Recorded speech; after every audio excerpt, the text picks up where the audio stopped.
Hey, Randy Olson is with us right now. Randy, good to see you. Finally making acquaintance. Well, good morning, Charlie. It's so great to be with you here on KMOX. What a great voice this guy has. He's one of our contestants for the KMOX Sports Correspondent Challenge this next Wednesday. Where are we meeting again next Wednesday? Next Wednesday, we're going to go to 99 Hops out at Riverport. All right, and that's where the big contest is. If you prevail, you head to Florida. Tell us something about yourself, Randy. Well, I live in Mount Vernon, Illinois. I've been married for 33 years to my wife, Connie. We've got 3 great kids, Mindy, Megan, and Michael, and 3 grandchildren.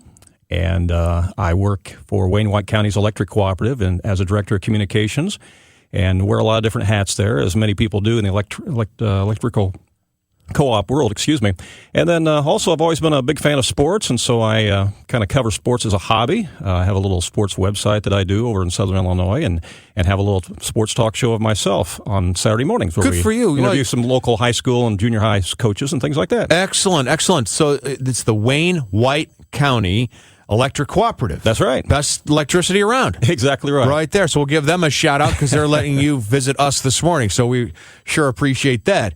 And that's next week. I think you're going to interview somebody, and that is to get to this point, to be one of the 3 finalists, you had to read sports copy as if you were delivering a sportscast. Exactly right. But this next hoop you have to jump through means you have to interview somebody. Mm-hmm. Now, do we know who that person is yet? I don't know. I was going to ask you if you knew.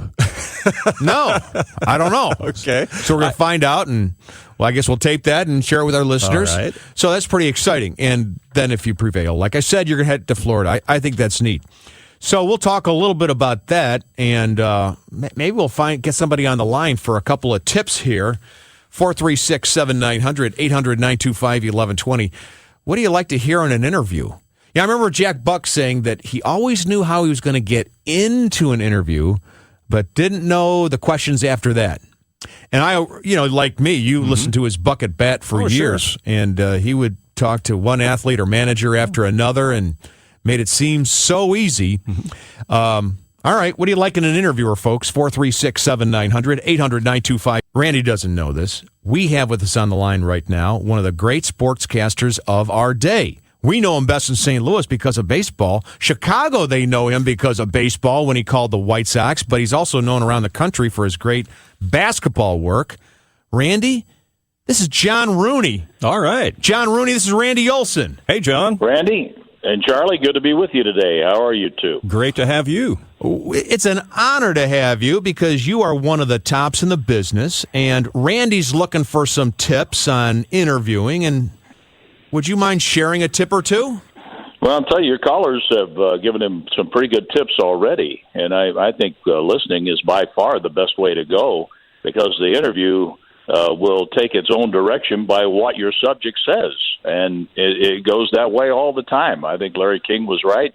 It was funny how Jack Buck could do an interview where I was on with him one time on a pregame show when I was doing the White Sox, and John Rooney, do you like Chicago?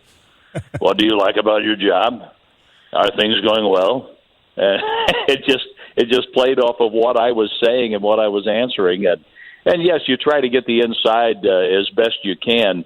But one thing I found with baseball, when it's an everyday thing and you have 162 games and it's a 190-day season, it's kind of hard to go in depth and do a 60-minute interview when you're trying to do a 3-minute piece, just getting a guy's feeling on how he's playing, what's going on. And there are times for some features and things like that. But if you get this trip down to Florida and you have a chance to hang around with Tom Ackerman, it's great to observe what Tom does, how he goes about it, get some ideas on what you would like to ask the players or what you would like to do in your report.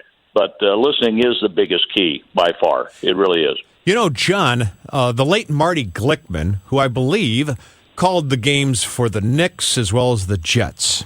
He did. He wrote a book and about his life. In fact, he was also an Olympic athlete in 1936 running for the U.S.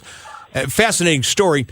At the end of that book, he actually has 10 tips for budding broadcasters, and one of them is pretend in your mind, and this has nothing to do with listening or the content of the interview, but he said, to get the right sound of the voice, pretend the person you're talking to is about 10, 12 feet away.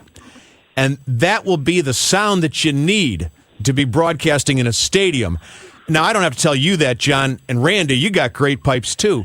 But that was helpful for me, where he said, pretend the person you're talking to, even though you're talking in a mic, is 10 feet away, and you need to reach that person. That way, your voice won't be too soft. I'll go along with that to a degree, especially with the technology today. You need to have a voice where you're speaking properly, where you say each word where people can understand them. But I think the advice I got from Buddy Bladner, who was the great Hawks announcer, he did Game of the Week with Dizzy Dean on Major League Baseball on NBC. Sure. He did the Kansas City Royals, and one of the greatest people I have ever met in the business. He said, it's not so much how you sound, but it's what you say. You have to sound good to get the job because you're competing with so many people, but it is being informed.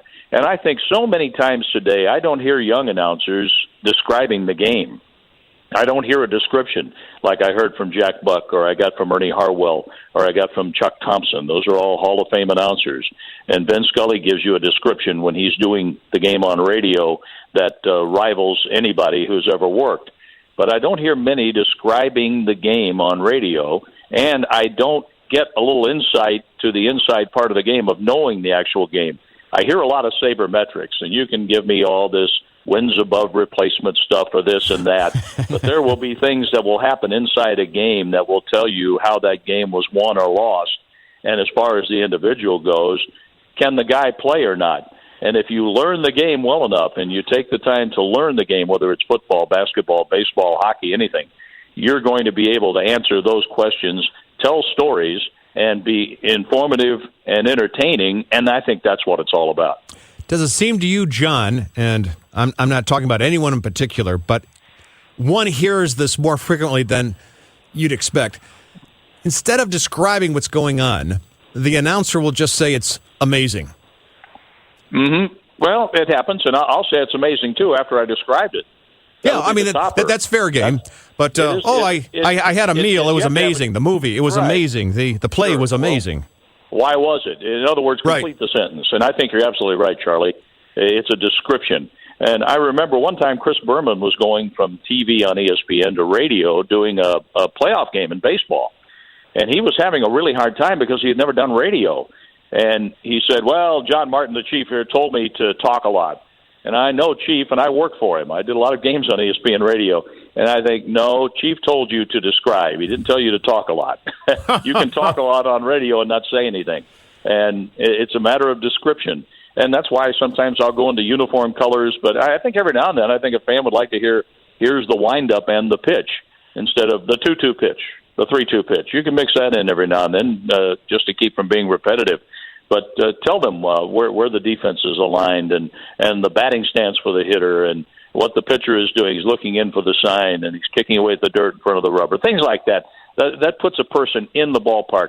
Or the guy is at the free throw line and two bounces of the ball, lets it fly, good.